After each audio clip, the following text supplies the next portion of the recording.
মৰমৰ এয়া মম এডাল জ্বলাই লৈছো।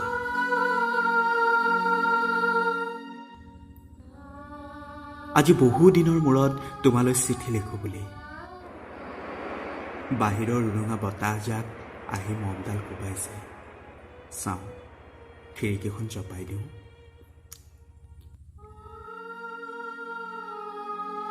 সাত বছৰৰ আগৰ কথাবোৰ তোমাৰ মনত আছেনে? আমি যে নতুন জীৱনটোৰ পাতনি মেলিছিলোঁ।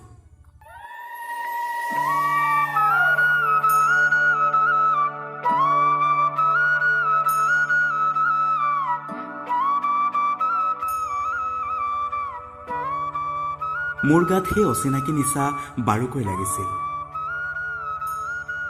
সিদিনা আছিল কাতিৰ কুঁৱলীখনা কোমল পুৱা। পদূলিত তলসৰা শেৱালিবোৰ উপচি আছিল।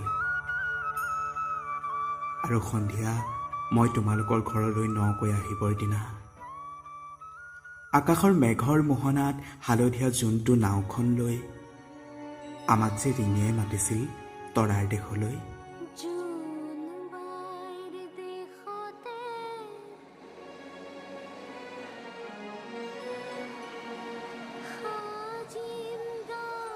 মই লোৱা কঁকালৰ দিহাখনিলৈ তুমি বাৰু তেনেকৈ কিয় একেথৰে চাইছিলা?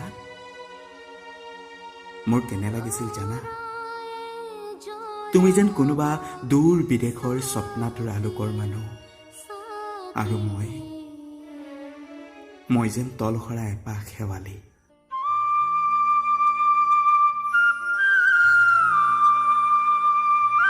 সেইদিনা মনৰ সাগৰত মোৰ এৰি অহা আৰু আহি পোৱা অলেখ ঢৌৰ কঁপনি জাগিছিল।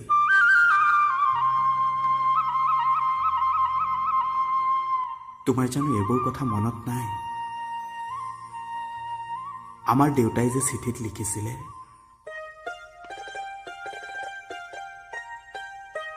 আই, তই নতুন ঘৰখনত হাঁহি মাতি থাকিবি। এইবোৰ 7 বছৰৰ আগৰ কথা। মোৰ যে সকলোবোৰ পুৰাণৰ সাধু যেন লাগে।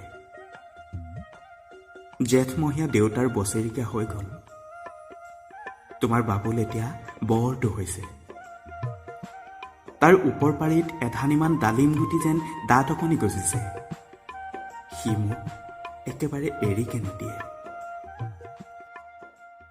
কেতিয়াবা মোৰ যে ইমান খং উঠে, তুমি নাই নহয় সেইকাৰণে। সি বাৰু মোৰ বগা সাজযোৰলৈ এনেদৰে তধালকি চাই থাকে কিয়? তাৰ উপজাৰে পৰা এইযোৰ কাপোৰ চিনাকি, সেইকাৰণে নহয়। বাবুল এতিয়া বৰটো হৈছে, বুজিছা? আৰু ডাঙৰ হলে স্কুলত তাক নাম লগাই দিম।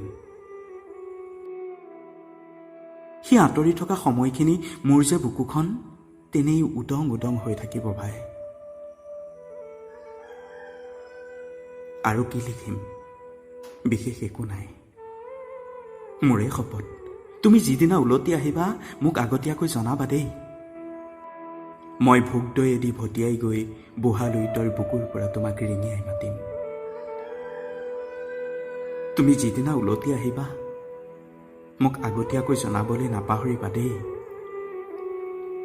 মৰম লবা।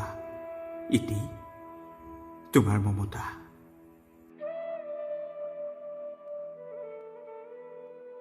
আৰু শুনাচোন, এইবাৰ বুজিছা, মাঘৰ মেজি জুইকুৰা বৰ ৰঙাকৈ জ্বলিছিল। আমাৰ আইতাৰ কলি ছাগলীজনীৰ 2টি পোৱালি জগিছে। এটা সোঁত বগা আৰু আনটো পখৰা।